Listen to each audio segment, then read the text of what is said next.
પપ્પા બી અઘરા છે થોડા. હું આ પારુલમાં ભણતો હતો ને તો છકડામાં બંક મારીને ડેરીએ ઉતરતો હતો. ત્યાંથી ઘર 2 કિલોમીટર દૂર હતું. મેં કીધું કોણ એટલી દૂર ચાલતું જાય યાર. તો એક વખત પપ્પા દેખાયા ને મેં કીધું હાશ ચાલવાનું બચી ગયું.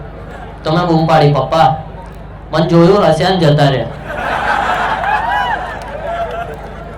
મેં કીધું ખરો માણસ છે યાર, રૂડ ગાય. તો મેં દોડ્યો પાછો પપ્પા પપ્પા કરતો.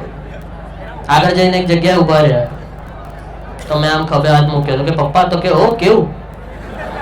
મેં શું કેવું યાર, મેં તમારી પાસે દોડું છું બૂમ પાડું તમે મને જોઈને જતા યાર. તો કે હે ને મને બી લાગ્યું કોઈ પપ્પા પપ્પા બૂમ પાડે છે.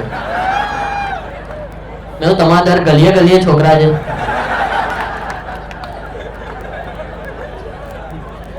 ઘણા પેરેન્ટ્સ છે ને બહુ પ્રાઉડ હોય કે બધું એના જ છોકરાને આવડે, આપણને તો કઈ આવડે જ ના. તો જ્યારે હું કોલેજમાં હતો ને ત્યારે પેલા ફેસ્ટિવલ થાય બરાબર, કલ્ચરલ ફેસ્ટિવલ. તો એમાં એક છોકરી કઈ સ્ટેજ પર ભરતનાટ્યમ કરતી હતી બરાબર. અને તઈ એક છોકરો પેલો જે ફેલ થઈ ગયેલો 10 કેટી એકદમ અડ્ડાઈને ઉભેલો આમ સૂન મારી ગયો હતો.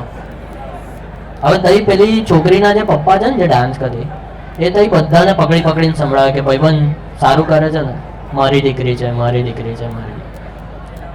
હવે એ કરતા કરતા છે ને પેલા પાસે પહોંચ્યા જે અડ્ડાયેલો હતો બરાબર પહેલાથી. હવે ફૂગીને આવ્યો છે એટલે કીક વાગેલી છે. આમ ઊભો છે એકદમ આમ. તો પેલો આવ્યો પપ્પા એની પાસે, ભાઈબંધ સારું કરે છે ને, મારી દીકરી છે હે મસ્ત છે જોરદાર કરંટ આમ આપી દે. કઈથી લાવ્યો?